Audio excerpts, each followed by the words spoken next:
Namaku Chelsea. Jika kamu melihatku beberapa bulan yang lalu, kamu pasti akan merasa sangat iri dengan kehidupanku. Aku adalah putri tunggal dari seorang pengusaha properti yang sangat sukses dan terkenal di kota Jakarta.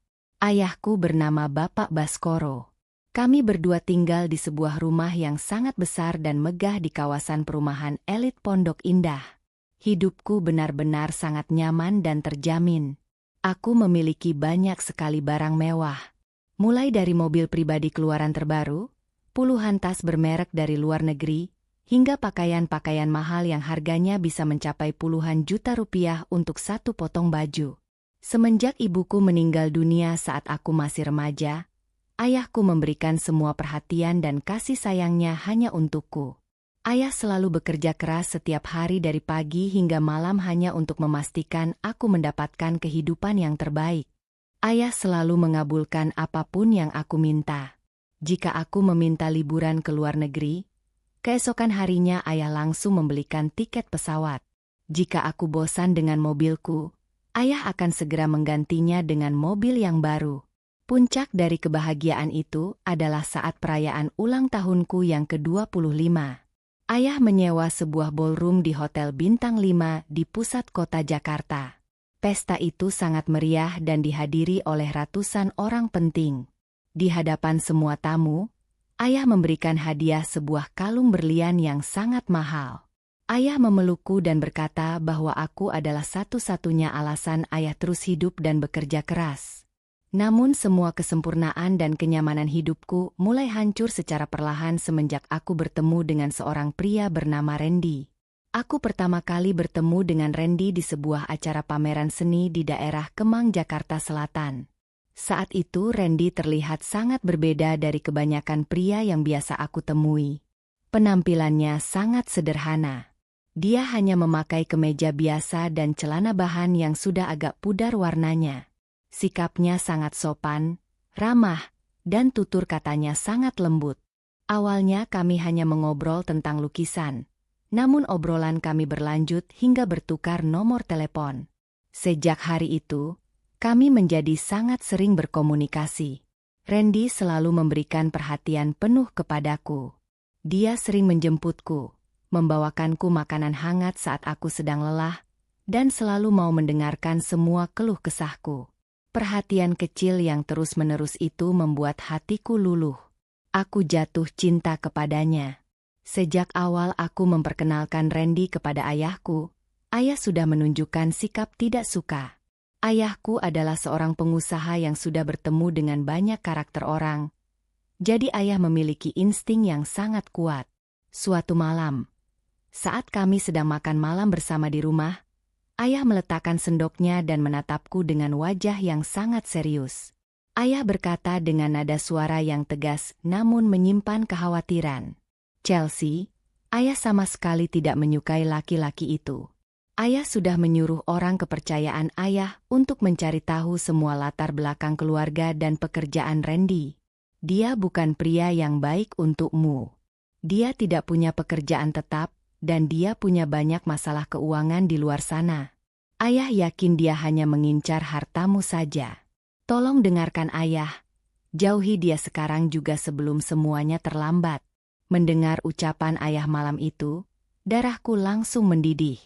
Aku merasa sangat marah dan tidak terima Randy direndahkan. Aku membela Randy mati-matian di depan ayahku. Aku menjawab dengan suara yang keras.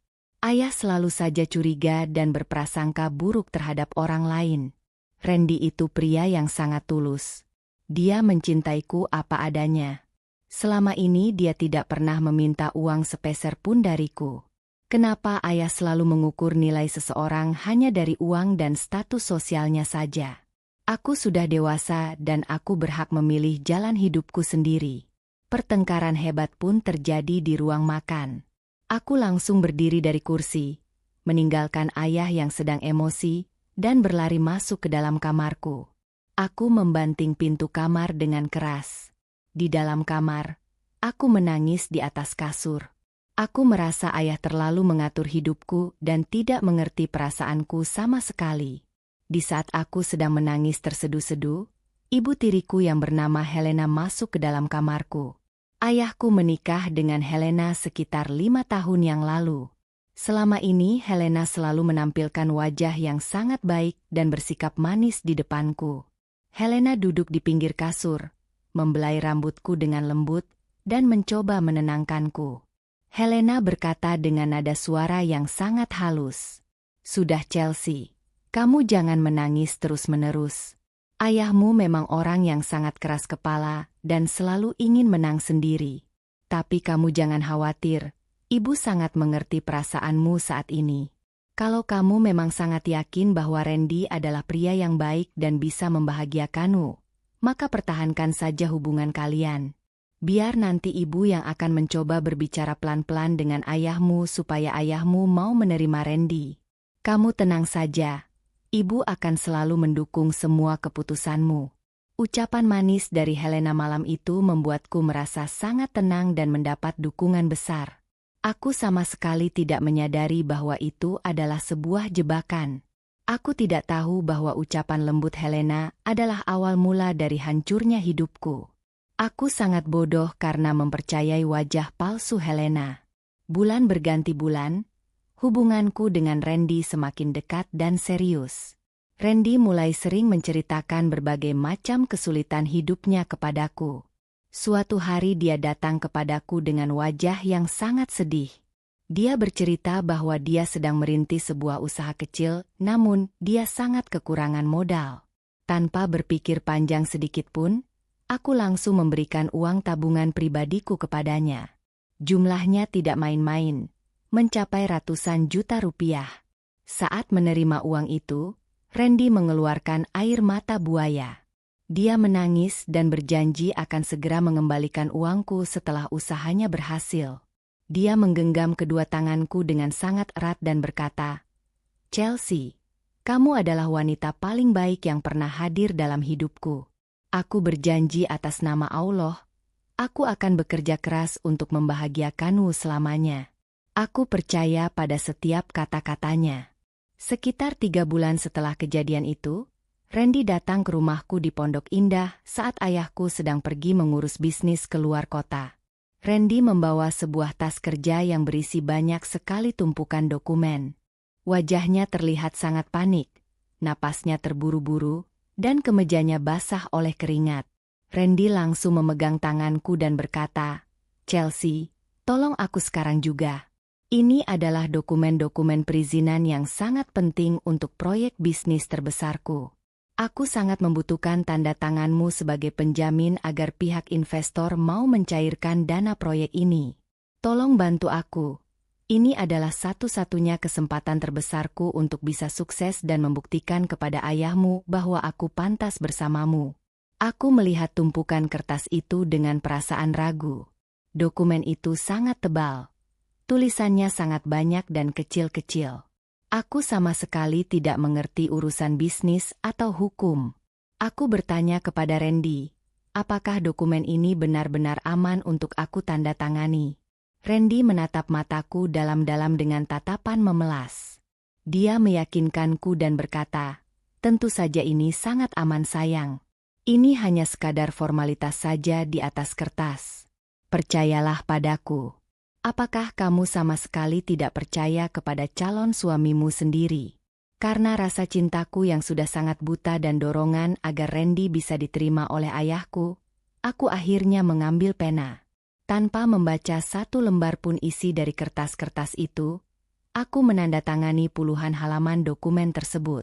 Aku benar-benar tidak sadar bahwa dokumen yang aku tandatangani itu adalah surat kuasa penuh dan surat pengalihan aset.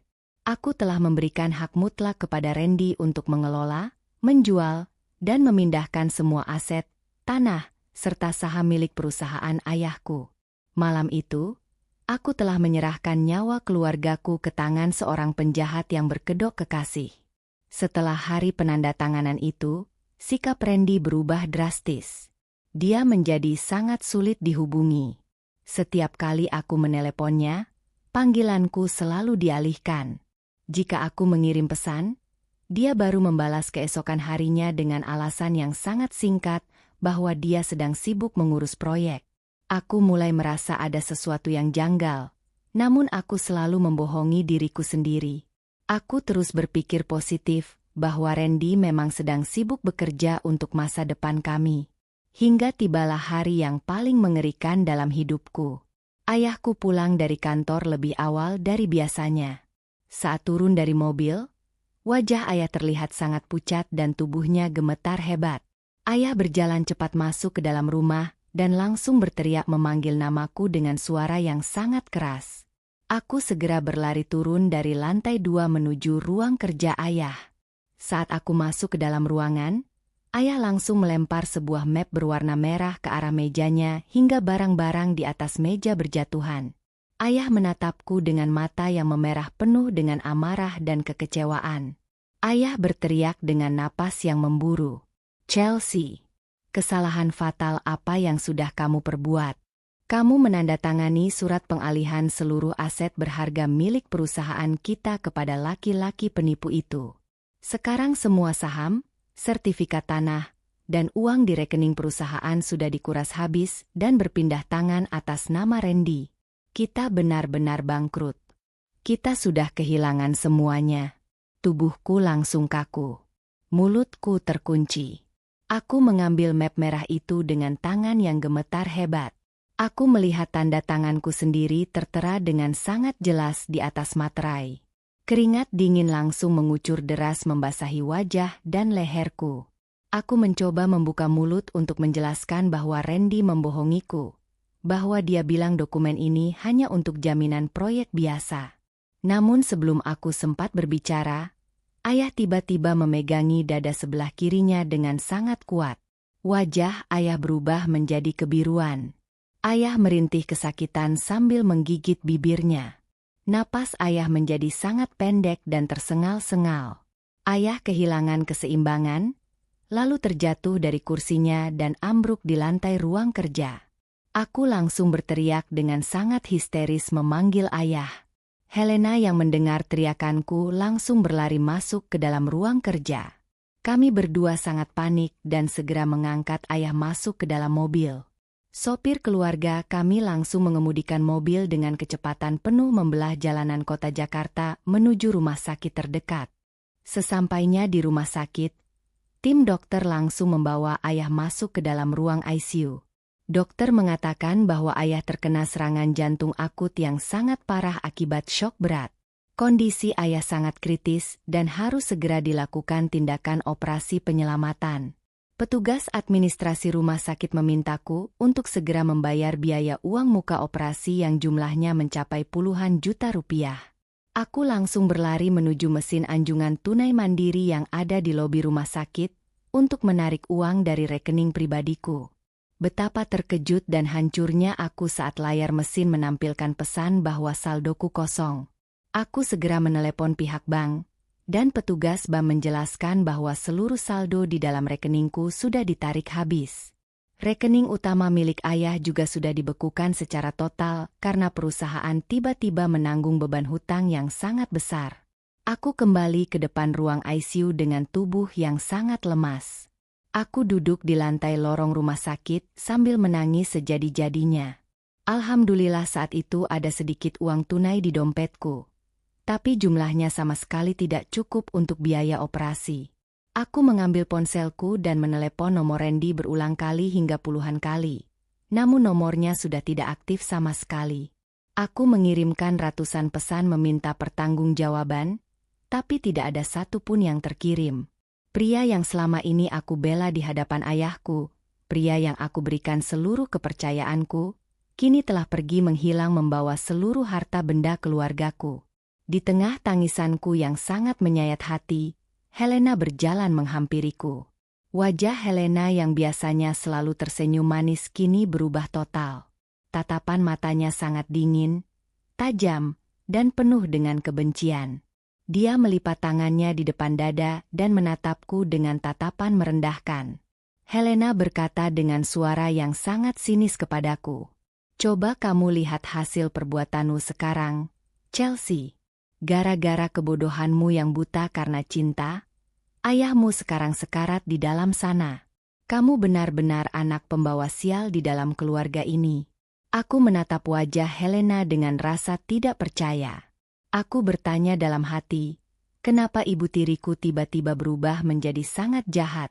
Belum sempat aku membalas ucapan Helena yang menyakitkan itu, pintu ruang ICU tiba-tiba terbuka. Seorang dokter berjalan keluar dengan langkah yang berat. Wajah dokter itu terlihat sangat muram dan dia melepaskan maskernya secara perlahan. Dokter menatapku lalu menggelengkan kepalanya pelan. Dokter berkata dengan nada suara yang sangat pelan, "Maafkan kami. Kami sudah berusaha melakukan tindakan semaksimal mungkin untuk memacu jantung pasien. Namun takdir berkata lain, ayah Anda tidak bisa diselamatkan. Beliau sudah meninggal dunia beberapa menit yang lalu." Mendengar kalimat dari dokter tersebut, seluruh tulang di tubuhku terasa diloloskan. Aku benar-benar hancur berkeping-keping. Aku jatuh tersungkur di lantai rumah sakit sambil memukul-mukul lantai dan berteriak memanggil nama ayahku. Ayah yang sangat baik. Ayah yang membesarkanku sendirian, kini telah pergi meninggalkanku untuk selama-lamanya karena kebodohan anak kandungnya sendiri. Aku mencoba merangkul kaki Helena untuk mencari sandaran dan meminta tolong. Namun Helena dengan sangat kasar menendang bahuku hingga aku terjatuh ke belakang. Helena meludah ke lantai tepat di dekat kakiku dan berkata dengan nada yang sangat kejam, "Jangan pernah kamu berani menyentuh kakiku dengan tangan kotor dan bodohmu itu. Dengarkan aku baik-baik. Mulai detik ini juga, kamu bukan siapa-siapa lagi. Rumah megah di Pondok Indah itu sudah disita oleh pihak bank. Kamu tidak punya rumah, kamu tidak punya uang, dan kamu tidak punya keluarga. Pergi kamu dari sini." Aku hanya bisa terdiam membeku dalam tangisan yang tertahan. Tenggorokanku terasa sangat perih dan napasku sangat sesak. Hanya dalam kurun waktu 1 hari yang sangat singkat, hidupku hancur berantakan. Aku kehilangan satu-satunya orang tua yang paling aku cintai. Aku kehilangan seluruh harta kekayaan yang selama ini melindungiku. Dan yang paling menyakitkan, aku dikhianati dan dibuang begitu saja oleh orang-orang yang sangat aku percayai. Aku menangis sendirian di lorong rumah sakit yang dingin, menyadari bahwa mulai malam ini, aku benar-benar hidup sebatang kara dan tidak memiliki tempat untuk pulang. Malam itu di lorong rumah sakit, setelah Helena mengusirku dengan sangat kejam, aku benar-benar tidak tahu harus berbuat apa. Helena sebagai istri sah ayahku mengambil alih semua urusan jenazah ayah. Dia memerintahkan beberapa petugas keamanan rumah sakit untuk mengusirku keluar dari gedung. 2 orang petugas berbadan besar menarik lengan baju dan menyeretku keluar dari pintu utama rumah sakit. Aku berteriak dan memohon untuk melihat wajah ayahku untuk yang terakhir kalinya, namun mereka sama sekali tidak peduli. Pintu kaca rumah sakit tertutup rapat di depan wajahku. Aku melangkah gontai meninggalkan area rumah sakit. Malam itu langit Jakarta seolah-olah ikut menangis melihat penderitaanku.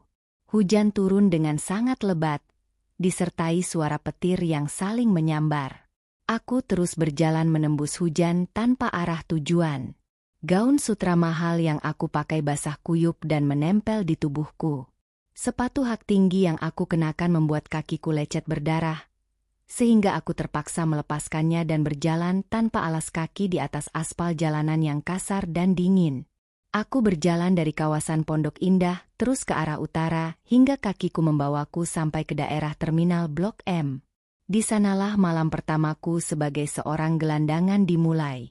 Aku duduk meringkuk di sudut sebuah halte bus yang sepi dan kotor. Angin malam yang bertiup kencang membuat seluruh tubuhku menggigil hebat. Perutku mulai terasa perih karena lapar. Namun aku tidak memiliki uang sepeser pun. Bahkan ponsel dan tas kecilku tertinggal di rumah saat aku panik membawa ayah ke rumah sakit siang tadi. Aku menangis semalaman di sudut halte itu. Aku meratapi kebodohanku. Wajah ayah yang sedang menahan sakit terus-menerus berputar di dalam kepalaku. Aku terus menyalahkan diriku sendiri. Andai saja aku mendengarkan nasihat ayah. Andai saja aku tidak buta karena cinta palsu Randy. Tapi semua penyesalan itu sudah tidak ada gunanya lagi. Hari berganti hari. Minggu berganti minggu. 3 minggu lamanya aku luntang-lantung di kerasnya jalanan ibu kota. Kehidupanku berubah 180 derajat. Aku yang dulunya selalu tidur di atas kasur empuk dengan pendingin ruangan, kini harus tidur beralaskan kardus bekas di emperan toko yang tertutup. Aku yang dulunya selalu makan makanan mewah di restoran bintang 5, kini harus mengais sisa makanan di tempat sampah atau meminum air dari keran wastafel toilet umum di sebuah pasar tradisional. Penampilanku sudah tidak ada bedanya dengan orang gila. Gaun sutra yang dulunya sangat mahal itu kini sudah robek di berbagai sisi. Warnanya berubah menjadi kecoklatan karena debu dan lumpur jalanan. Kulitku yang dulu selalu terawat dengan perawatan salon jutaan rupiah, kini menjadi kotor, kusam, dan dipenuhi luka goresan. Rambutku yang panjang menjadi sangat kusut dan bau karena tidak pernah keramas sama sekali. Orang-orang yang lewat selalu menutup hidung mereka saat berjalan di dekatku. Mereka menatapku dengan tatapan jijik dan merendahkan. Aku sudah berulang kali mencoba mencari pekerjaan untuk sekadar bisa makan. Suatu siang yang sangat terik, aku memberanikan diri mendatangi sebuah rumah makan Padang yang cukup besar di daerah Pasar Minggu. Aku berdiri di dekat pintu dapur dan memanggil seorang pria parubaya yang sepertinya adalah pemilik rumah makan tersebut. Aku menundukkan kepalaku dan berkata dengan suara bergetar, "Bapak, tolong izinkan aku bekerja di sini. Aku bersedia menyapu lantai, membuang sampah, atau mencuci semua piring kotor. Bapak tidak perlu membayarku dengan uang. Cukup beri aku 1 piring nasi agar aku bisa bertahan hidup." Pria itu menoleh dan menatapku dari ujung rambut sampai ujung kaki. Wajahnya langsung berubah menjadi sangat marah. Dia mengambil sapu lidi dan mengusirku seperti mengusir seekor binatang hama. Dia membentakku dengan suara yang sangat keras. "Pergi kamu dari sini. Dasar gila. Bau badanmu membuat semua pelanggan di rumah makanku pergi. Kamu pasti hanya pura-pura minta kerja padahal niatmu mau mencuri barang-barang di sini kan? Cepat pergi atau aku akan panggilkan keamanan pasar untuk memukulmu." Aku mundur ketakutan dan langsung berlari pergi dari tempat itu sambil menangis. Hatiku terasa sangat hancur. Mengapa orang-orang begitu kejam dan mudah sekali menuduh tanpa bukti? Apakah karena penampilanku yang kotor ini sehingga aku kehilangan hak untuk diperlakukan sebagai seorang manusia? Puncak dari rasa sakit hatiku terjadi beberapa hari setelah kejadian itu. Saat aku sedang berjalan menahan lapar di area parkiran sebuah pusat perbelanjaan elit di kawasan Senayan, aku melihat sebuah mobil mewah berwarna hitam berhenti. Seorang wanita dengan pakaian bermerek turun dari mobil itu. Aku sangat mengenali wanita itu. Dia adalah Siska, salah satu teman dekatku di komunitas pergaulan kelas atas. Dulu Siska sering sekali datang ke rumahku untuk meminjam tasku atau meminta aku mentraktirnya makan. Melihat Siska, secercah harapan muncul di dalam hatiku. Aku berpikir mungkin dia mau meminjamkan sedikit uang agar aku bisa membeli makanan dan mencari tempat tinggal sementara. Aku setengah berlari menghampiri Siska dan memanggil namanya. "Siska, ini aku Chelsea. Tolong aku Siska, aku sedang tertimpa musibah besar." Siska langsung menoleh. Namun saat dia melihat penampilanku yang sangat kotor dan bau, dia langsung mundur beberapa langkah sambil menutup hidungnya dengan tisu. Dia menatapku dengan mata melotot. Aku mencoba menjelaskan kondisiku. "Siska, ayahku sudah meninggal, seluruh hartaku dirampas oleh Randy dan ibu tiriku. Aku tidak punya apa-apa lagi. Tolong bantu aku. Pinjamkan aku uang 100.000 saja untuk makan. Aku mohon padamu." Siska mendengus sinis. Dia tertawa meremehkan dan berkata dengan suara yang sangat sombong, "Ya ampun, aku pikir siapa gelandangan bau ini, ternyata mantan Tuan Putri Pondok Indah. Kamu pikir aku tidak tahu berita tentang keluargamu? Semua orang di komunitas kita sudah tahu kalau ayahmu bangkrut dan meninggal dunia karena ulahmu sendiri. Sekarang kamu mau meminjam uang padaku. Dengar ya Chelsea, aku berteman denganmu dulu hanya karena kamu punya banyak uang. Sekarang kamu miskin dan kotor seperti ini, Kamu sama sekali tidak sederajat denganku. Pergi kamu jauh-jauh. Jangan sampai tangan kotormu itu menyentuh baju mahalku ini. Siska kemudian masuk kembali ke dalam mobilnya dan menyuruh sopirnya untuk segera pergi. Mobil itu melaju kencang, meninggalkan aku yang berdiri mematung di tengah area parkiran. Air mataku mengalir deras membasahi pipiku yang kotor. Penolakan dari Siska benar-benar menyadarkanku bahwa di dunia ini, sebagian besar orang hanya menghargai kita saat kita memiliki uang dan jabatan. Saat kita jatuh miskin, orang-orang yang dulunya mengaku sebagai teman dekat akan langsung membuang muka dan menginjak-injak harga diri kita. Hari itu aku berjalan menjauh dari pusat perbelanjaan dengan langkah yang sangat gontai. Aku sudah tidak makan selama 2 hari penuh. Rasa lapar di perutku bukan lagi sekadar perih, melainkan terasa seperti lambungku sedang diremas dengan sangat kuat. Pandanganku mulai berkunang-kunang. Langkah kakiku terseret-seret di atas trotoar yang berdebu. Tenagaku sudah benar-benar habis. Aku terus berjalan menelusuri pinggiran jalan raya yang ramai oleh kendaraan bermotor. Aku tidak tahu harus pergi kemana lagi. Aku merasa hidupku sudah benar-benar mencapai batas akhir. Aku terus menundukkan kepalaku, menahan rasa sakit di perutku yang semakin tidak tertahankan. Di tengah rasa putus asa yang menyelimuti seluruh jiwaku, hidungku tiba-tiba mencium aroma masakan yang sangat kuat dari arah depan. Aroma bawang putih yang ditumis dan wangi ayam goreng yang baru diangkat dari wajan penggorengan. Bau makanan itu seakan-akan menarik sisa-sisa kesadaranku. Aku mengangkat kepalaku perlahan dan melihat sebuah warung makan sederhana berdinding kayu di pinggir jalan raya. Kakiku melangkah dengan sendirinya menuju warung tersebut. Meskipun rasa takut dan trauma akan diusir kembali menghantui pikiranku. Tapi rasa laparku sudah mengalahkan rasa maluku. Aku benar-benar butuh makanan. Sekadar satu suap saja agar aku tidak mati secara perlahan di pinggir jalan raya ini. Kakiku yang gemetar memaksakan diri melangkah mendekati sumber aroma masakan itu. Warung makan sederhana itu terletak di pinggir jalan raya kawasan Manggarai.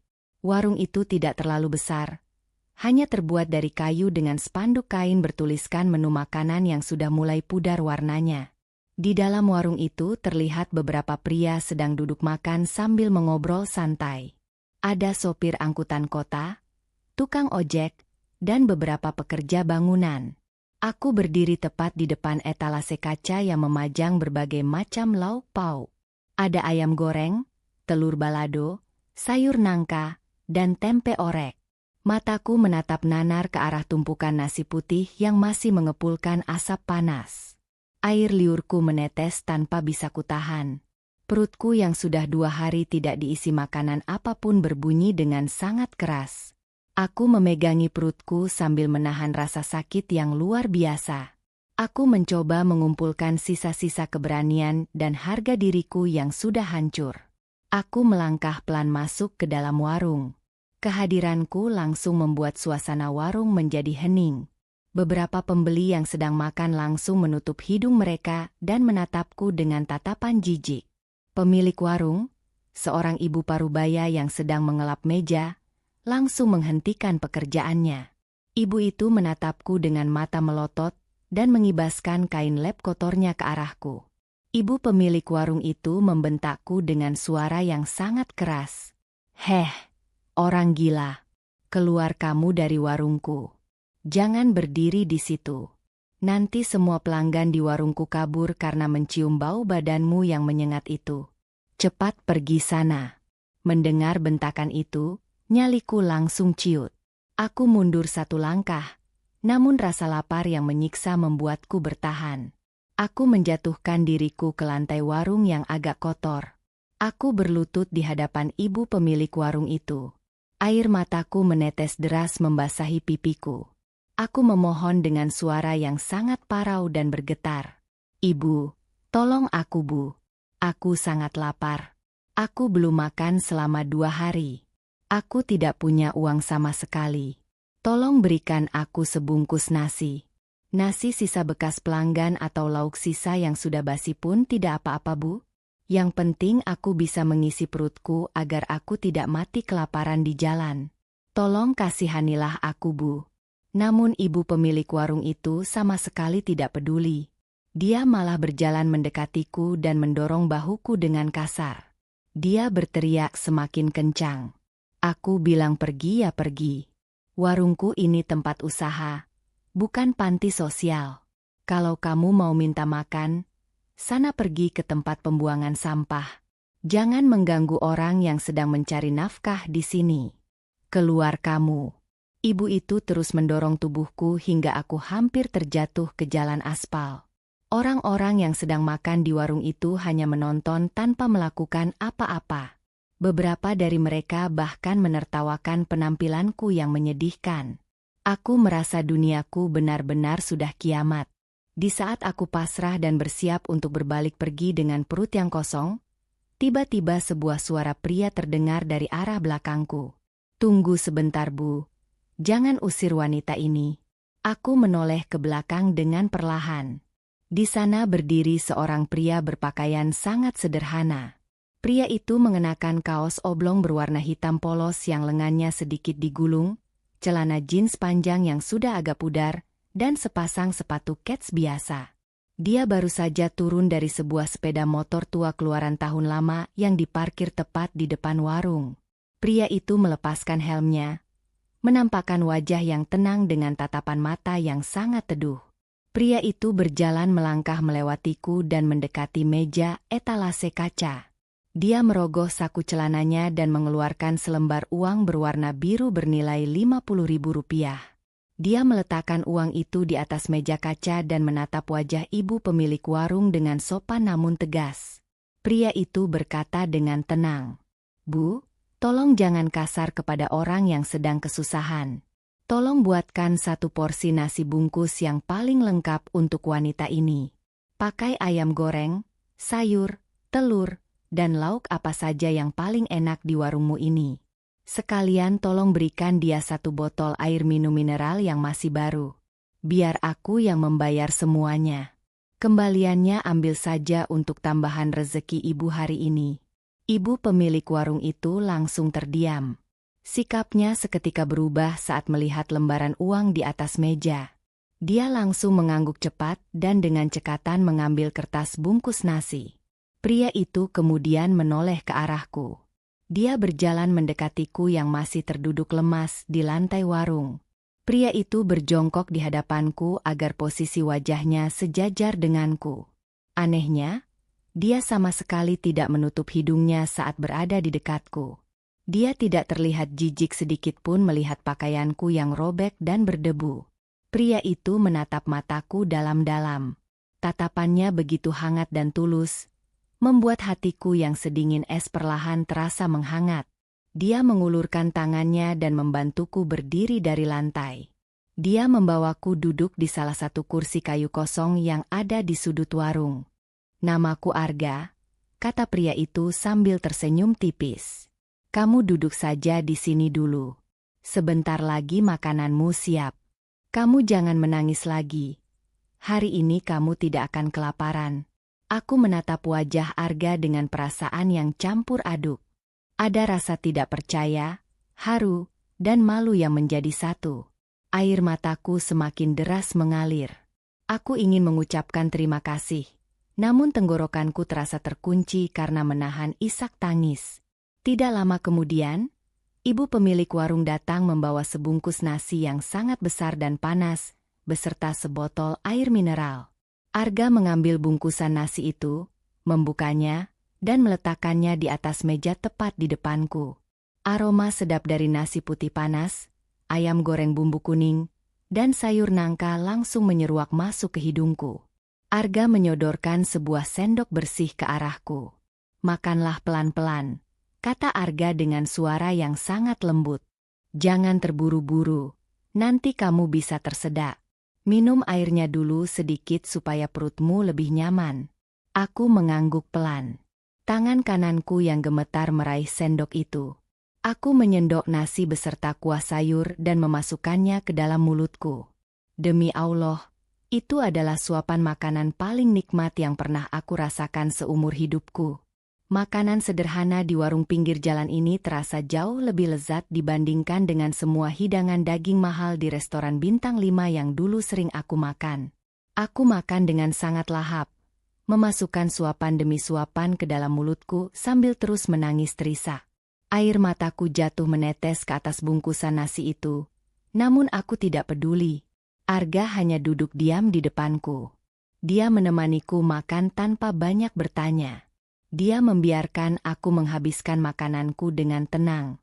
Dia sama sekali tidak bertanya siapa namaku, dari mana asalku, atau mengapa aku bisa menjadi gila dan luntang-lantung di jalanan. Sikap diamnya justru membuatku merasa sangat dihargai sebagai seorang manusia. Setelah aku menghabiskan seluruh makanan itu dan meminum air mineral hingga habis, perutku terasa hangat dan tenagaku mulai kembali. Aku menundukkan wajahku, menatap meja kayu yang sudah kusam itu. Aku merasa sangat berutang budi kepada pria asing yang duduk di depanku ini. Aku mengangkat wajahku dan memberanikan diri menatap mata Arga. Mas Arga, ucapku dengan suara yang masih parau. Aku benar-benar berterima kasih atas bantuanmu hari ini. Aku tidak tahu apa jadinya nasibku jika kamu tidak datang menolongku. Saat ini aku tidak punya uang sepeser pun untuk membalas kebaikanmu. Semua hartaku sudah dirampas oleh orang jahat. Tapi aku berjanji padamu, Mas, jika suatu hari nanti Allah memberikanku keajaiban dan aku bisa bangkit kembali dari keterpurukan ini, aku pasti akan mencarimu. Aku akan membalas kebaikan sebungkus nasi ini. Aku janji, Mas. Arga tersenyum mendengar ucapanku. Senyumnya sangat tulus tanpa beban. Dia berdiri dari kursi kayunya, lalu mengambil dompet dari saku belakang celananya. Arga mengeluarkan selembar uang 100.000 rupiah dan meletakkannya di tanganku. Pegang uang ini untuk membeli makan besok, kata Arga pelan. Kamu tidak perlu memikirkan cara membalas budi kepadaku. Membantu sesama manusia itu sudah menjadi kewajiban kita. Aku menolongmu dengan ikhlas. Sekarang, jaga dirimu baik-baik. Cari tempat yang aman untuk beristirahat malam ini. Aku harus pergi sekarang karena ada urusan pekerjaan yang harus diselesaikan. Arga kemudian berjalan keluar dari warung, memakai helmnya, dan menyalakan mesin sepeda motor tuanya. Sepeda motor itu melaju perlahan menyusuri jalanan Manggarai yang padat, meninggalkan aku yang masih duduk termangu di dalam warung. Aku menggenggam erat uang 100.000 di tanganku. Di dalam hati, aku terus merapalkan doa kepada Allah agar selalu menjaga pria bernama Arga itu. Pertemuan singkat itu menanamkan sebuah tekad baja di dalam hatiku. Aku tidak boleh menyerah. Aku harus bertahan hidup dan berjuang untuk mengambil kembali semua hak milik ayahku dari tangan Randy dan Helena. Setelah Mas Arga pergi meninggalkan warung makan di daerah Manggarai itu, aku menggenggam uang 100.000 pemberiannya dengan sangat erat. Uang itu adalah modal pertamaku untuk kembali menjadi manusia yang layak. Aku berjalan menyusuri trotoar menuju arah stasiun Senen di Jakarta Pusat. Di sekitar stasiun, aku menemukan sebuah toilet umum. Aku membayar penjaga toilet beberapa ribu rupiah untuk mandi dan membersihkan seluruh kotoran yang menempel di tubuhku selama berminggu-minggu. Setelah badanku bersih, aku berjalan ke pasar kaget di dekat stasiun dan membeli satu setel kaos murah dan celana panjang berbahan kain seharga 50.000 rupiah. Pakaian itu memang sangat murah dan sederhana, tapi setidaknya pakaian itu bersih dan membuatku tidak lagi terlihat seperti orang gila. Dengan sisa uang di tanganku, aku membeli air minum dan mulai berpikir keras. Aku tidak boleh terus-terusan hidup di jalanan. Aku harus membalas perbuatan Randy dan ibu tiriku, Helena. Namun aku sadar aku tidak bisa melawan mereka sendirian tanpa uang dan tanpa bukti. Tiba-tiba, ingatanku tertuju pada satu nama, Bapak Bramantio. Beliau adalah pengacara senior kepercayaan keluarga kami yang sudah bekerja bersama ayahku selama puluhan tahun. Beberapa bulan sebelum ayahku meninggal, Helena dan Randy berhasil memfitnah Bapak Bramantio hingga ayahku terpaksa memberhentikannya. Aku yakin Bapak Bramantio tahu sesuatu dan bisa membantuku. Aku mengingat-ingat alamat kantor hukum Bapak Bramantio yang berada di kawasan perkantoran elit Setiabudi di wilayah Jakarta Selatan. Karena uangku sangat terbatas, aku memutuskan untuk berjalan kaki dari Senen menuju Setiabudi. Perjalanan itu memakan waktu berjam-jam di bawah terik matahari ibu kota. Kakiku terasa sangat pegal dan melepuh. Namun tekad di dalam dadaku sudah bulat. Aku harus menemui pengacara ayahku hari ini juga. Sesampainya di depan gedung perkantoran yang menjulang tinggi di Setiabudi, aku mencoba masuk melewati pintu kaca utama. Namun 2 orang petugas keamanan langsung mencegatku. Meskipun aku sudah mandi dan memakai baju bersih, penampilanku tetap terlihat sangat kusam dan tidak meyakinkan untuk ukuran tamu gedung perkantoran mewah. Mereka melarangku masuk karena aku tidak memiliki kartu identitas.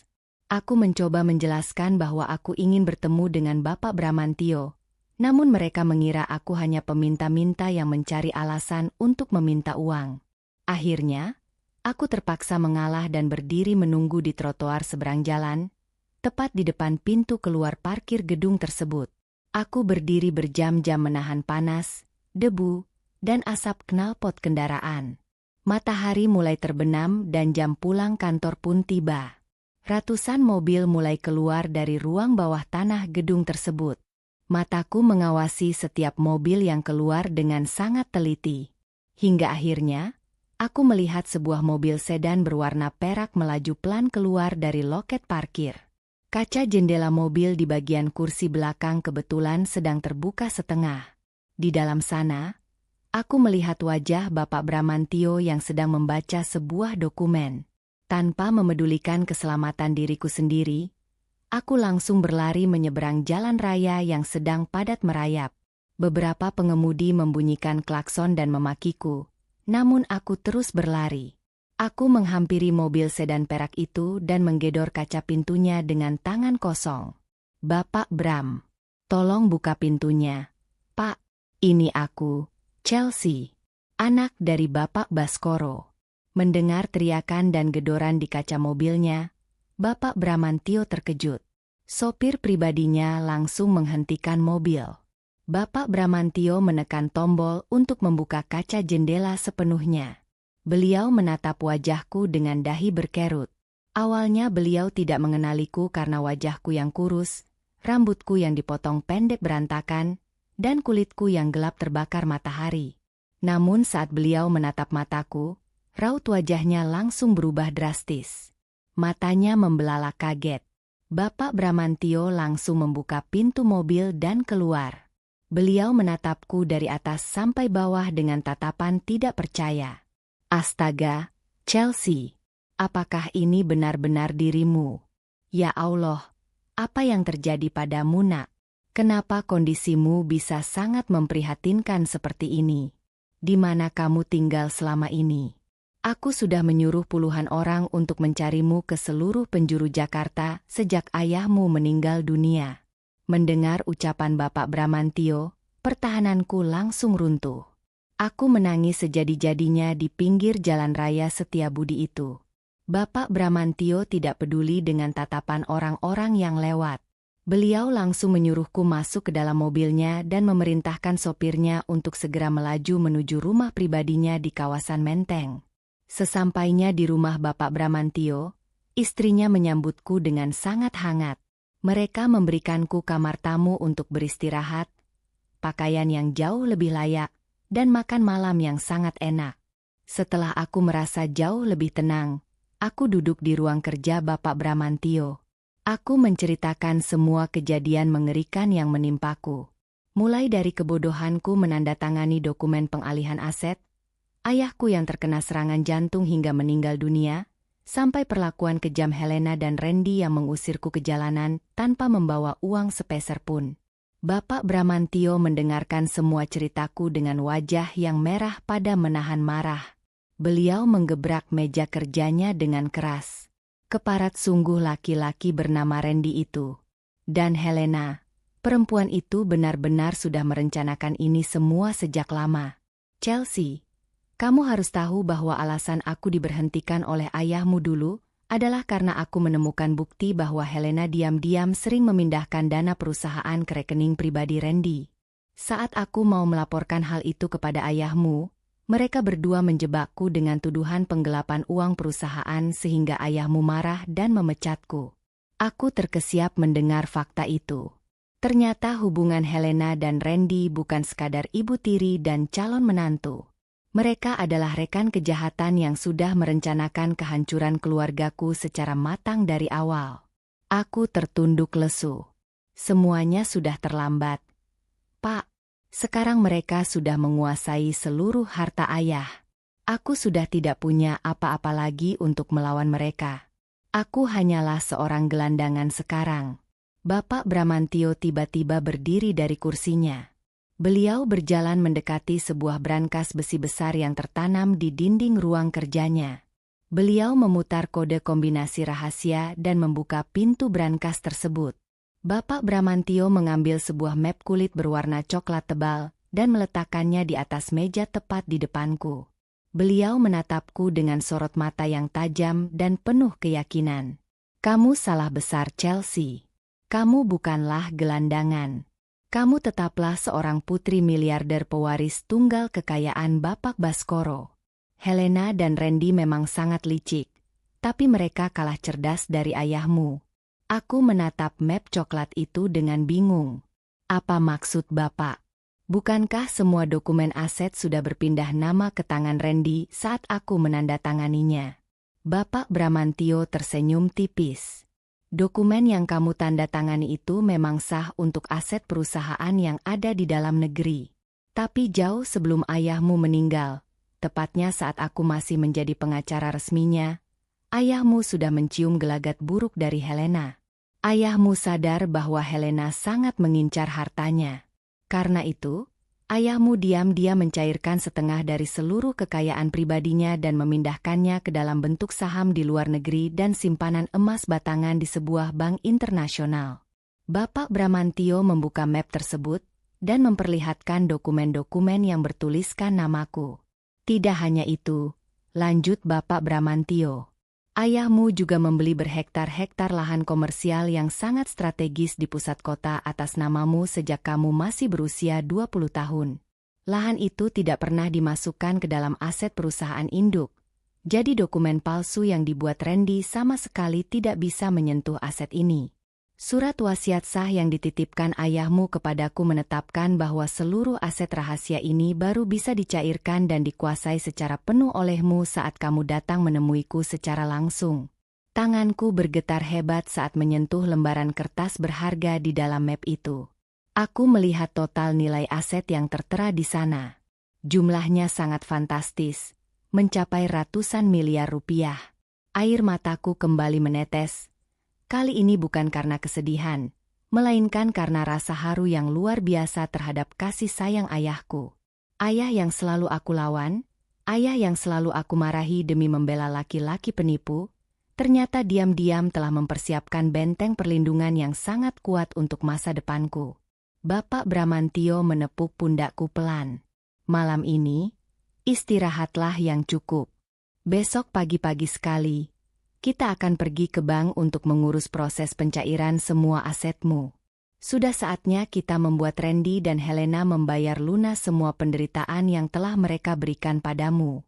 Kita akan merebut kembali semua hak keluarga Baskoro. Aku mengangguk mantap. Rasa lelah, lapar, dan sakit di tubuhku seolah menguap begitu saja. Di dalam hatiku, api dendam dan semangat untuk bangkit menyala dengan sangat terang. Aku berjanji pada diriku sendiri dan pada almarhum ayahku. Aku akan menggunakan seluruh kekuatan baru ini untuk menghancurkan hidup Randy dan Helena hingga tidak tersisa. Namun sebelum itu, ada satu orang yang harus aku temui ketika aku sudah kembali berdiri di puncak kesuksesan nanti. Seseorang yang telah menyelamatkan nyawaku dengan sebungkus nasi dan selembar uang 100.000 rupiah. Aku belum melupakan janjiku kepada Mas Arga. Keesokan paginya, matahari bersinar sangat cerah di langit kota Jakarta. Aku bangun dengan perasaan yang sangat berbeda. Rasa takut dan putus asa yang selama berminggu-minggu menghantuiku kini telah hilang sepenuhnya. Setelah sarapan, aku berangkat bersama Bapak Bramantio menuju sebuah bank internasional yang terletak di kawasan pusat bisnis Sudirman. Kami masuk melalui jalur khusus tamu istimewa. Manajer bank tingkat atas menyambut kami dengan sangat hormat. Di dalam ruangan tertutup yang sangat mewah, aku menandatangani puluhan berkas pencairan aset rahasia yang telah disiapkan oleh almarhum ayahku. Setelah semua proses administrasi selesai, manajer bank menyerahkan sebuah kartu hitam khusus yang tidak memiliki batas penarikan. Beliau juga menunjukkan layar komputer yang menampilkan total saldo di rekening baruku. Angka yang tertera di sana membuat napasku tertahan sejenak. Ratusan miliar rupiah beserta aset berupa emas batangan dan sertifikat tanah komersial kini sepenuhnya sah menjadi milikku. Aku resmi kembali menjadi seorang miliarder. Bapak Bramantio tersenyum puas dan menjabat tanganku dengan erat. Langkah pertama yang aku lakukan setelah keluar dari bank adalah mengembalikan penampilanku. Aku meminta sopir Bapak Bramantio untuk mengantarkanku ke sebuah pusat perbelanjaan elit di kawasan Tamrin. Aku masuk ke salon paling mahal di sana. Para pegawai salon merawat seluruh tubuhku dari ujung kepala hingga ujung kaki. Rambutku yang rusak dipotong rapi dan dirawat hingga kembali bersinar. Kulitku yang kusam dibersihkan dan dipoles. Setelah menghabiskan waktu berjam-jam di salon, aku membeli beberapa potong pakaian kerja mewah dari butik perancang busana terkenal, lengkap dengan tas dan sepatu hak tinggi keluaran terbaru. Ketika aku bercermin, aku melihat pantulan diriku yang dulu. Chelsea sang putri miliarder telah kembali.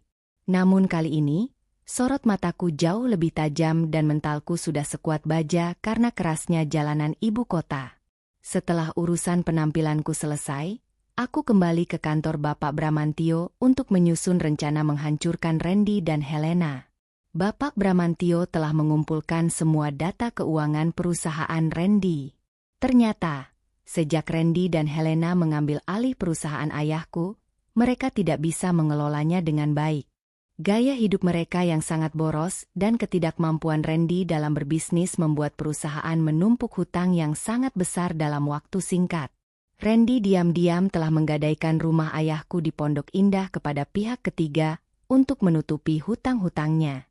Bapak Bramantio menyarankan sebuah rencana yang sangat brilian. Menggunakan uang tunai dari rekening internasional milikku, aku membeli seluruh surat hutang Randy dari pihak ketiga melalui perusahaan cangkang. Dengan begitu, aku kini menjadi kreditur tunggal bagi semua perusahaan dan aset yang dikuasai oleh Randy. Karena Randy sudah gagal bayar selama 2 bulan berturut-turut, aku memiliki hak hukum penuh untuk menyita semua hartanya hari ini juga. Siang itu juga, aku menyewa 10 orang petugas keamanan profesional berbadan tegap. Bersama Bapak Bramantio dan tim hukumnya, aku melangkah dengan penuh percaya diri mendatangi rumah masa kecilku di kawasan Pondok Indah. Saat mobil mewah yang aku tumpangi berhenti di depan gerbang, satpam rumah yang baru direkrut oleh Randy mencoba menahan kami.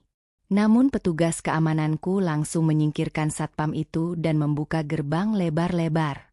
Kami masuk ke dalam rumah bagaikan badai yang menyapu segalanya. Di ruang keluarga yang mewah, aku melihat Randy dan Helena sedang duduk santai menikmati minuman mahal. Mereka tampak sangat terkejut melihat rombongan orang masuk ke dalam rumah. Mata Randy membelalak lebar saat melihatku berjalan di barisan paling depan. Helena sampai menjatuhkan gelas minumannya ke lantai hingga pecah berantakan. Mereka tidak percaya melihatku kembali dengan penampilan yang sangat elegan dan dikawal oleh banyak orang. Randy langsung berdiri dan menunjuk wajahku dengan tangannya yang gemetar. "Chelsea, berani-beraninya kamu datang ke rumahku. Kamu gelandangan kotor. Mau apa kamu kesini? Keluar sekarang juga atau aku panggil polisi." Aku tertawa sinis mendengar ancamannya. Aku berjalan perlahan mendekatinya, membiarkan suara ketukan sepatu hak tinggiku menggema di seluruh ruangan. Aku menatap tajam tepat di depan wajah Randy. "Rumahmu," katamu. Coba kamu baca baik-baik dokumen penyitaan ini, Randy. Bapak Bramantio melemparkan setumpuk dokumen resmi ke atas meja kaca di depan mereka. Aku melanjutkan ucapanku dengan suara yang sangat dingin dan penuh penekanan. Perusahaan bodohmu itu sudah bangkrut total karena kamu tidak punya otak untuk berbisnis. Kamu berhutang ratusan miliar kepada pihak ketiga. Dan tebak siapa yang baru saja membeli seluruh hutang-hutangmu itu? Aku, Randy. Aku adalah pemilik sah dari semua hutangmu. Dan karena kamu sudah melewati batas waktu pembayaran, hari ini juga aku menyita seluruh aset perusahaan, termasuk rumah ini, mobil-mobil di garasi, dan semua isi rekening bank milikmu. Helena langsung berteriak histeris dan mencoba menyerangku. Pembohong. Kamu pasti memalsukan semua dokumen ini. Kamu cuma gembel yang sudah kami buang ke jalanan. Tidak mungkin kamu punya uang sebanyak itu. Dua orang pengawalku dengan sigap menahan tubuh Helena dan mendorongnya kembali ke sofa. Aku menatap ibu tiriku yang jahat itu dengan penuh rasa jijik. Helena, kejahatan kalian sudah berakhir. Uang haram hasil curian kalian dari ayahku sudah habis tidak tersisa. Kalian pikir ayahku sebodoh itu menyerahkan seluruh kekayaannya? Ayahku memiliki aset rahasia di luar negeri yang tidak bisa kalian sentuh dengan dokumen palsu kalian. Dan sekarang, aset itu ada di tanganku. Aku sudah melaporkan semua bukti penggelapan uang dan pemalsuan tanda tangan kalian ke markas besar kepolisian. Sebentar lagi polisi akan datang untuk menjemput kalian. Wajah Randy langsung berubah menjadi sangat pucat pasi. Tubuhnya merosot jatuh ke lantai. Dia tiba-tiba menangis dan merangkak memeluk kakiku. Dia memohon dengan sangat menyedihkan. Chelsea, tolong maafkan aku. Aku hilaf. Helena yang menyuruhku melakukan semua ini. Tolong jangan penjarakan aku. Chelsea, aku masih mencintaimu. Kita bisa mengulang semuanya dari awal. Tolong berikan aku satu kesempatan lagi. Aku menendang tubuh Randy dengan keras hingga dia terpental ke belakang. Jangan pernah kamu berani menyebut nama cinta dari mulut kotormu itu. Kamu membiarkan ayahku mati. Kamu mengusirku saat hujan lebat tanpa uang sepeser pun. Kamu membiarkanku kelaparan di jalanan.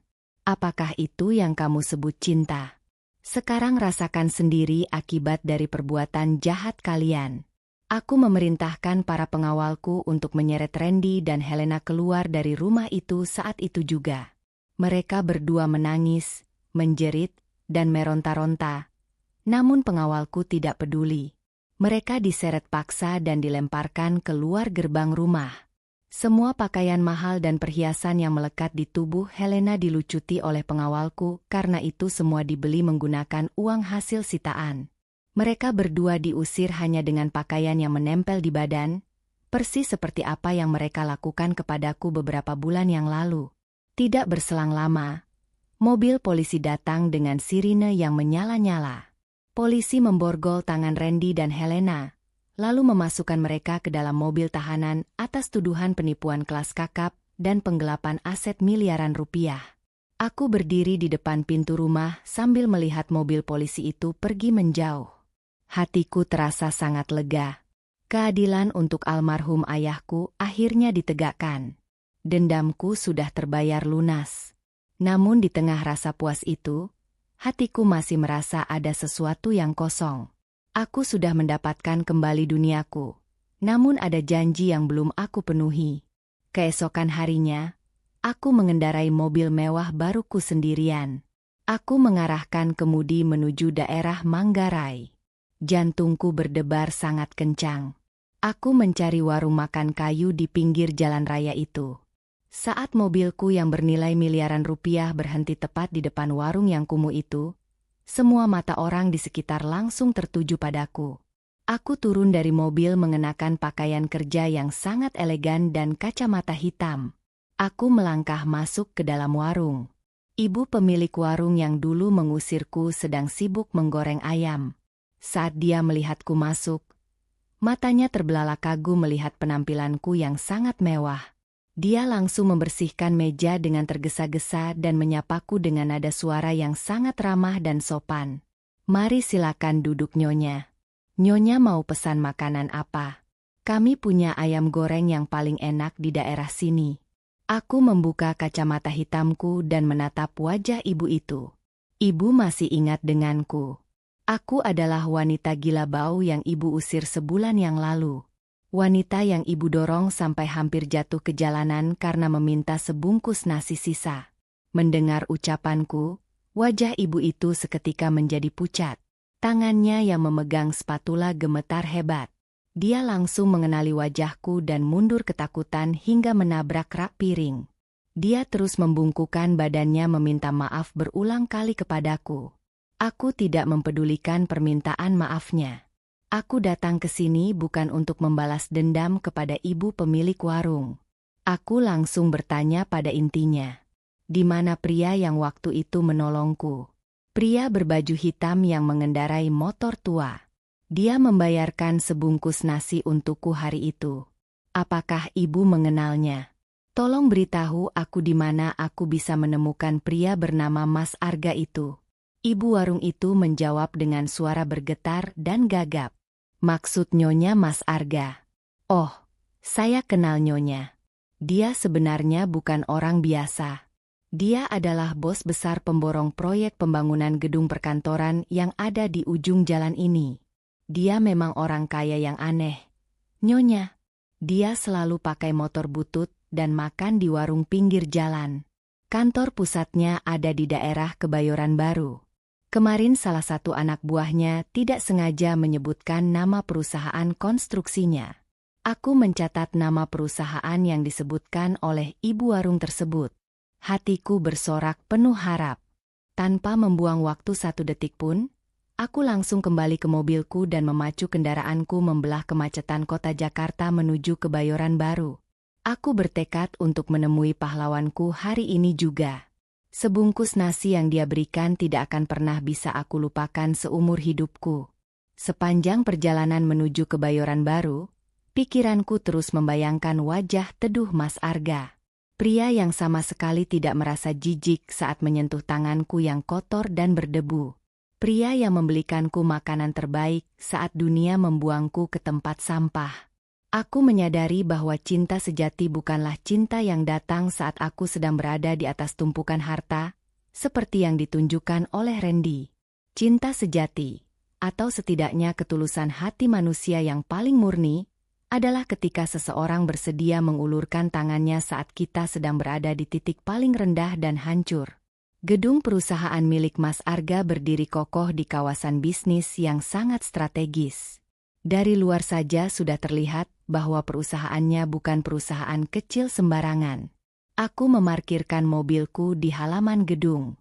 Aku menarik napas panjang, merapikan sedikit penampilanku, dan melangkah masuk ke dalam lobi gedung. Resepsionis menyambutku dengan senyum profesional.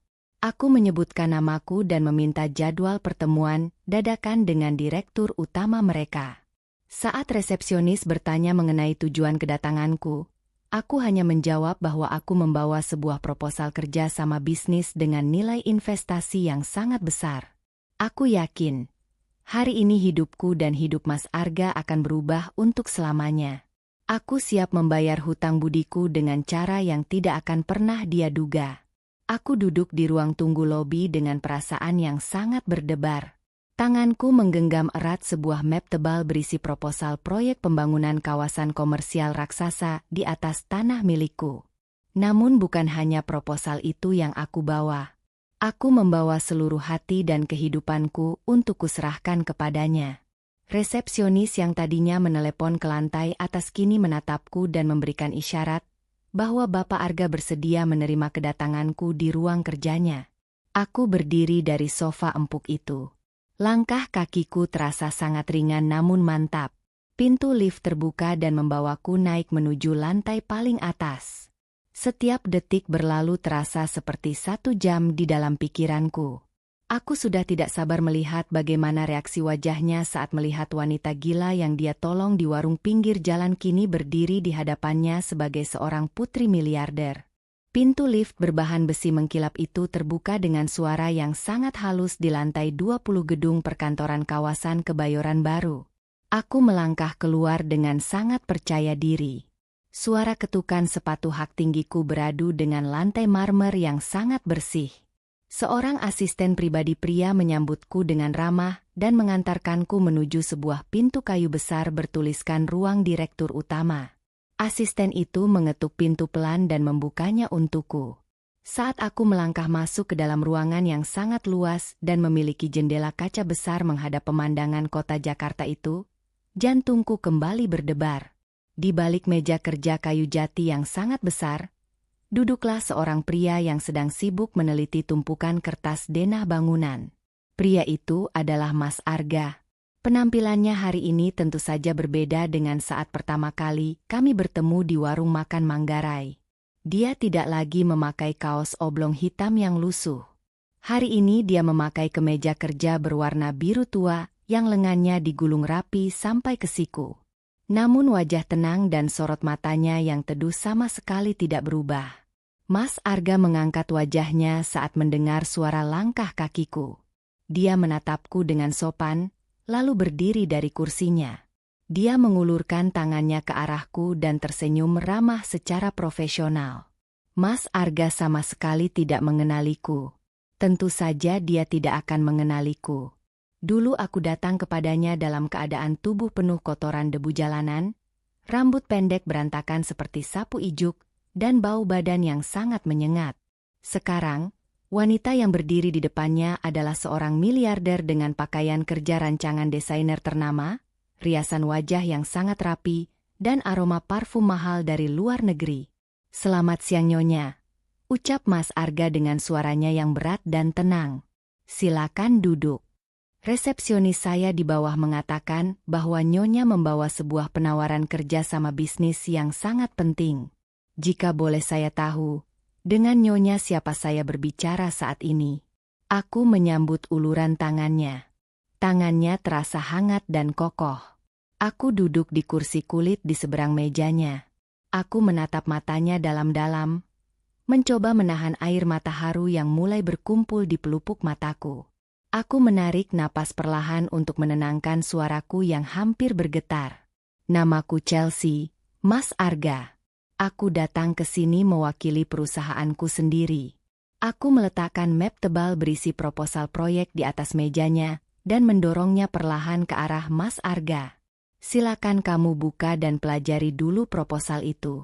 Aku memiliki lahan komersial seluas puluhan hektar di kawasan pusat bisnis Sudirman. Rencananya, aku ingin membangun sebuah kawasan perbelanjaan terpadu dan apartemen mewah di atas lahan tersebut. Aku sudah melihat rekam jejak perusahaan konstruksimu. Aku sangat yakin perusahaanmu adalah satu-satunya yang mampu mengerjakan proyek raksasa ini dengan sempurna."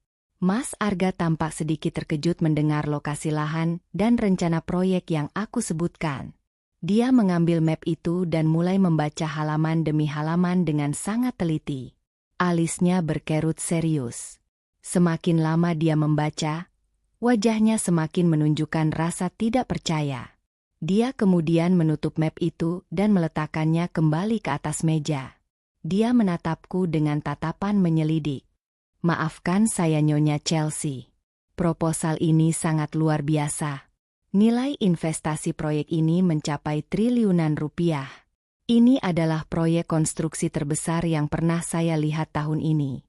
Tapi jujur saja, saya merasa sangat heran. Di luar sana ada banyak sekali perusahaan konstruksi berskala internasional yang jauh lebih besar dan lebih tua dari perusahaan saya. Kenapa kamu begitu mudah datang ke kantorku dan langsung memberikan tawaran sebesar ini kepadaku? Apalagi kita sama sekali belum pernah bertemu sebelumnya dan belum saling mengenal. Saya sebagai pengusaha tentu harus bersikap sangat hati-hati." Mendengar pertanyaannya, aku tersenyum tipis. Aku menyandarkan punggungku ke kursi. Tatapanku tidak pernah lepas dari wajahnya. "Kamu salah Mas Arga. Kita pernah bertemu sebelumnya.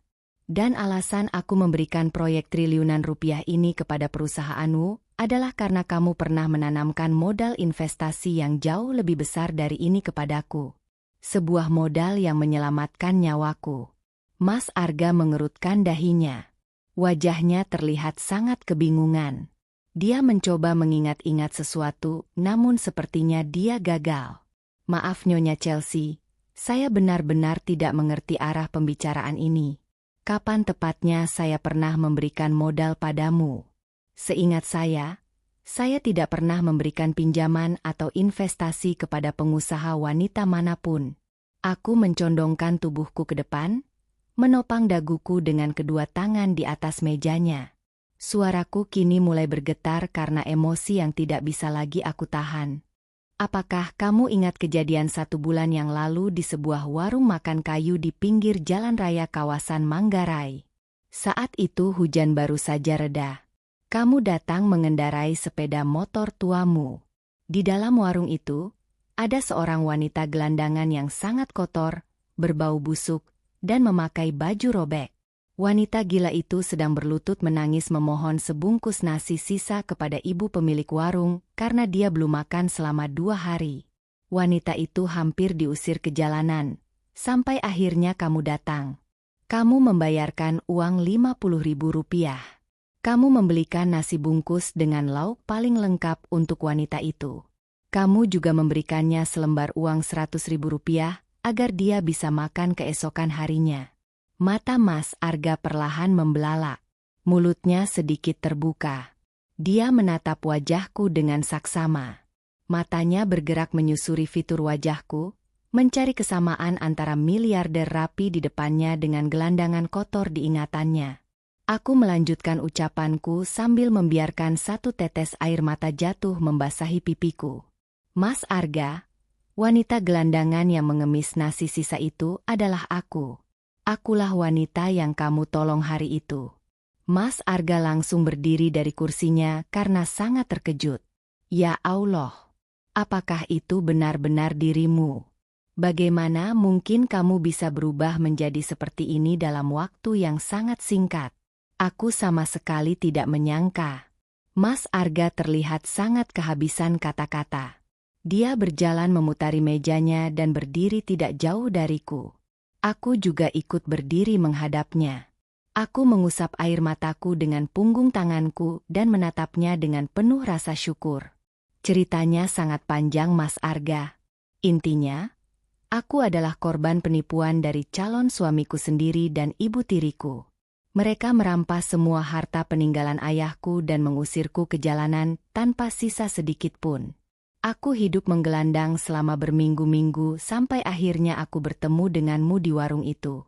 Setelah pertemuan kita, uang 100.000 yang kamu berikan aku pakai untuk membersihkan diri dan menemui pengacara lama ayahku. Dari sanalah aku baru mengetahui bahwa almarhum ayahku telah menyiapkan aset rahasia yang sangat besar di bank internasional untuk menyelamatkanku. Sekarang, aku sudah merebut kembali semua milikku.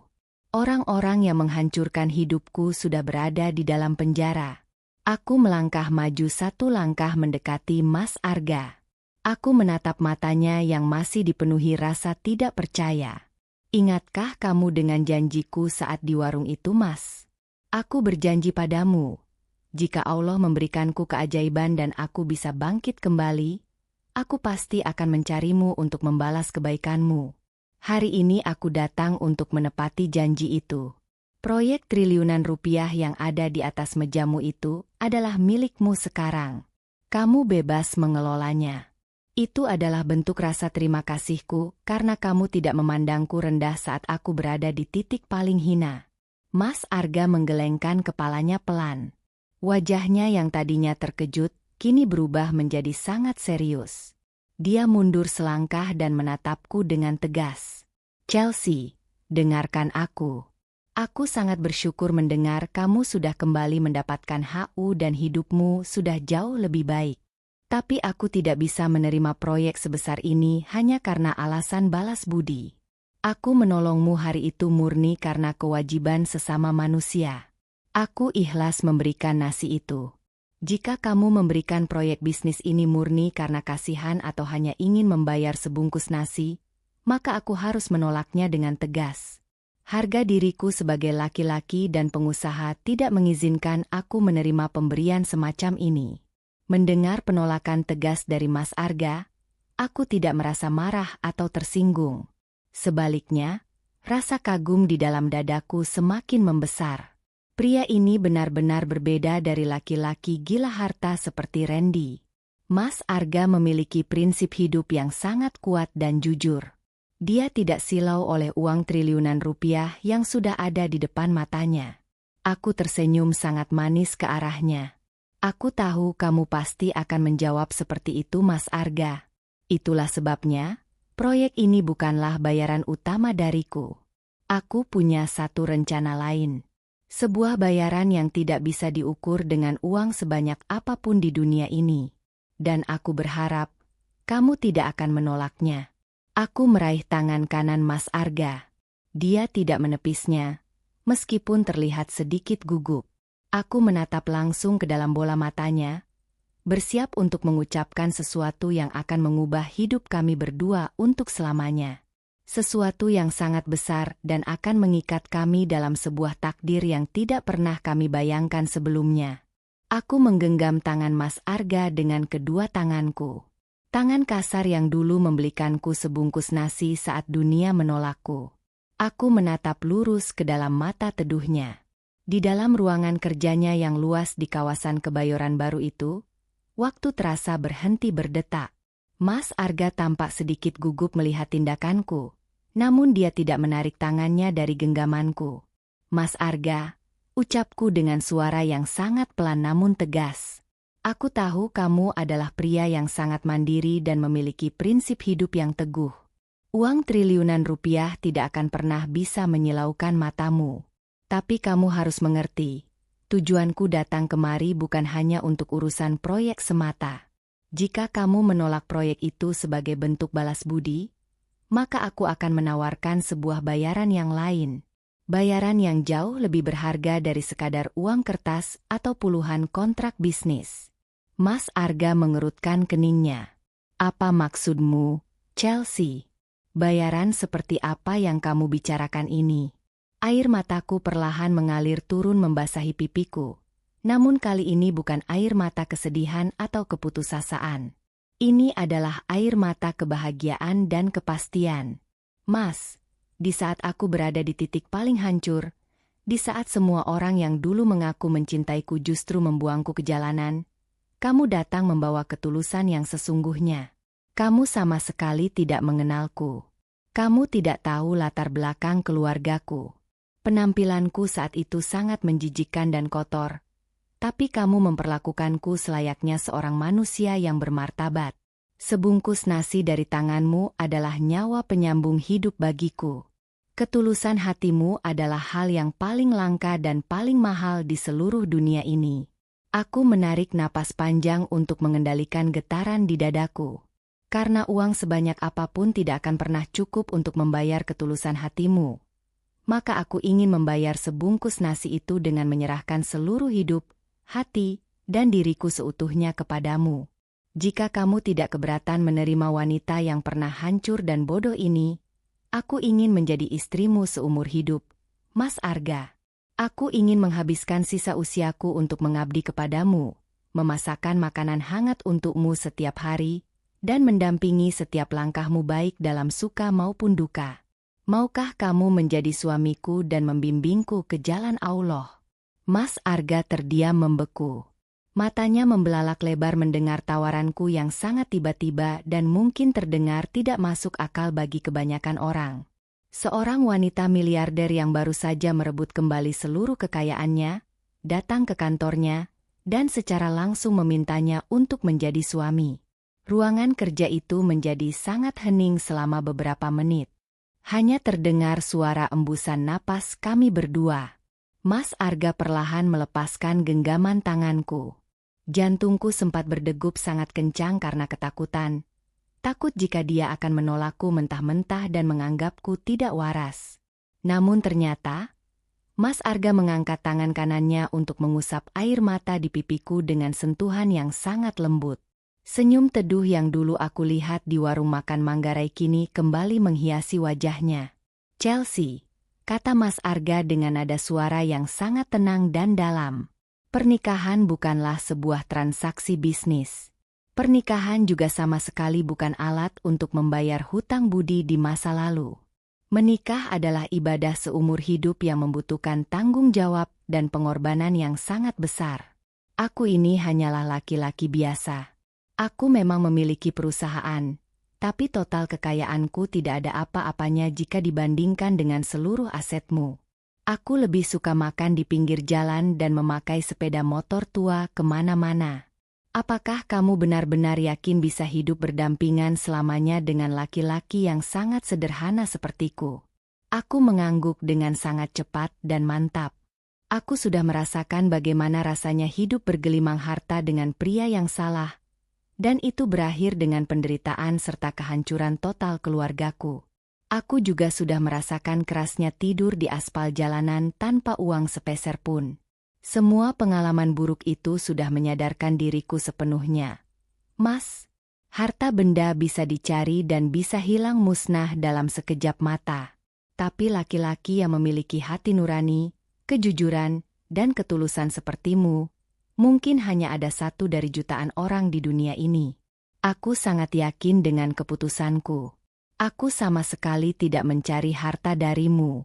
Aku mencari seorang imam yang kuat untuk menuntunku." Mendengar keyakinanku yang tidak tergoyahkan sedikitpun, Mas Arga menatap mataku dengan tatapan yang sangat dalam. Dia mencari-cari kebohongan di mataku, namun dia hanya melihat kesungguhan. Mas Arga akhirnya tersenyum lebar. Dia menganggukkan kepalanya perlahan. "Alhamdulillah," ucap Mas Arga dengan suara pelan yang penuh kelegaan. "Jika niatmu benar-benar murni karena mengharap ridha Allah, dan bukan sekadar untuk membalas budi kepadaku, maka aku akan menerima permintaanmu. Aku bersedia menjadi suamimu, Chelsea. Aku berjanji akan menjagamu, melindungimu, dan membimbingmu dengan seluruh kemampuanku. Kita akan membangun masa depan bersama-sama." Mendengar jawaban Mas Arga, tangisku langsung pecah seketika. Aku merasa menjadi wanita paling beruntung di seluruh alam semesta. Rasa sakit, penderitaan, dan trauma mengerikan akibat pengkhianatan masa lalu seolah-olah langsung terhapus bersih dari dalam hatiku. Tuhan telah mengganti semua air mata kesedihanku dengan sebuah anugerah yang tidak ternilai harganya. 3 bulan setelah pertemuan yang sangat mengharukan di ruang kerja Mas Arga, kami melangsungkan acara pernikahan.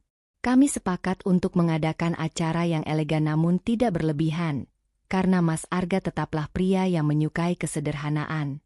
Acara pernikahan kami digelar di sebuah hotel berbintang 5 di kawasan Bundaran Hotel Indonesia, Jakarta Pusat. Acara suci itu dihadiri oleh kerabat dekat Mas Arga, rekan bisnis, dan tentu saja Bapak Bramantio beserta keluarganya yang sudah aku anggap sebagai keluargaku sendiri. Bapak Bramantio bertindak sebagai wali nikah yang menyerahkan tanggung jawab besar atas diriku kepada Mas Arga. Saat Mas Arga menjabat tangan Bapak Bramantio dan mengucapkan kalimat kabul pernikahan dengan suara yang sangat lantang, tegas, dan lancar dalam satu tarikan napas, air mataku tidak berhenti menetes. Aku duduk di sebelahnya mengenakan kebaya putih yang sangat cantik. Semua tamu undangan mengucapkan kata sah secara serentak dan memanjatkan doa kebaikan untuk kami berdua. Mulai detik itu, aku resmi menjadi istri dari Mas Arga. Pria luar biasa yang dulu menyelamatkan nyawaku kini telah sah menjadi pendamping hidupku untuk selamanya. Sementara aku sedang menikmati puncak kebahagiaan di hotel mewah bersama suamiku tercinta, nasib yang sangat tragis dialami oleh orang-orang yang dulu menghancurkan hidupku. Di dalam sebuah sel tahanan yang sangat sempit, kotor, dan berbau busuk di rumah tahanan Cipinang, Jakarta Timur, Randy duduk meringkuk sendirian di sudut ruangan berbatu. Tubuhnya yang dulu selalu dirawat kini terlihat sangat kurus kering. Kulitnya kusam, dan wajahnya dipenuhi luka lebam berwarna ungu akibat sering dipukuli oleh sesama tahanan di dalam blok tersebut. Hari itu, seorang penjaga penjara menyalakan televisi kecil yang terpasang di lorong blok tahanan. Di layar televisi tersebut, tersiar sebuah program berita yang menayangkan liputan eksklusif tentang pernikahan megah antara Chelsea, sang putri miliarder, dengan Arga, seorang pengusaha konstruksi sukses di ibu kota. Randy terbangun dari tidurnya yang gelisah dan menatap layar televisi itu dari balik jeruji besi yang dingin. Matanya terbelalak lebar. Napasnya tersengal-sengal melihat betapa cantik dan bahagianya diriku bersanding dengan pria yang jauh lebih hebat dari dirinya. Dia melihat bagaimana kemewahan dan kehormatan yang dulu sempat dia curi kini telah kembali seutuhnya kepadaku. Tangan Randy bergetar hebat mencengkeram tiang jeruji besi dengan sangat kuat hingga buku-buku jarinya memutih pucat. Dia langsung jatuh terduduk di lantai semen yang basah, lalu mulai menangis meraung-raung di dalam sel tahanan itu. Penyesalan yang luar biasa dalam menghantam dadanya seperti ditusuk oleh ribuan pisau. Dia terus-menerus memukul-mukul kepalanya sendiri ke dinding penjara, merutuki kebodohannya yang paling fatal karena telah membuang wanita yang tulus demi keserakahan sesaat. Di tempat lain, Helena, ibu tiriku yang licik itu, juga mengalami nasib yang sama mengerikannya di penjara wanita kawasan Pondok Bambu. Mereka berdua harus menghabiskan puluhan tahun sisa hidup mereka di balik jeruji besi yang gelap sebagai hukuman mutlak atas semua kejahatan mereka. Kembali ke kehidupanku yang sekarang. Setelah resmi menikah, Mas Arga perlahan mulai membantuku mengelola kembali seluruh perusahaan peninggalan almarhum ayahku. Dengan kecerdasannya dalam berbisnis dan sifatnya yang sangat jujur, perusahaan kami berkembang dengan sangat pesat. Proyek kawasan perbelanjaan terpadu yang dulu aku tawarkan kepadanya kini sudah berdiri megah dan menjadi pusat bisnis terbesar di Jakarta. Meskipun kami berdua sekarang memiliki harta yang berlimpah ruah, Mas Arga sama sekali tidak pernah berubah. Dia tetap menjadi pria sederhana yang selalu mengajarkanku tentang arti bersyukur dan pentingnya berbagi kepada sesama. Sesekali di waktu libur, Mas Arga akan mengeluarkan sepeda motor tuanya dari garasi rumah mewah kami. Kami berdua berkeliling kota Jakarta menaiki motor butut itu, mencari warung makan sederhana di pinggir jalan untuk makan siang. Kami selalu menyempatkan diri memberikan bantuan kepada para pemulung, gelandangan, dan orang-orang yang sedang kesusahan di jalanan. Setiap kali aku melihat orang yang kelaparan, aku selalu teringat pada masa laluku yang kelam. Aku tidak akan pernah membiarkan orang lain merasakan penderitaan yang sama. Kehidupanku kini benar-benar terasa sangat sempurna dan penuh dengan kedamaian. Semua badai besar yang pernah menghancurkan duniaku telah berlalu. Aku sangat bersyukur kepada Allah karena telah mengujiku dengan penderitaan yang luar biasa. Karena dari penderitaan itulah aku bisa menemukan arti kehidupan yang sejati. Dan yang paling utama, dari kerasnya jalanan kota Jakarta, aku menemukan Mas Arga. Sebungkus nasi tulus yang dia berikan kepadaku hari itu telah aku bayar lunas dengan kesetiaan dan pengabdianku sebagai istrinya seumur hidup.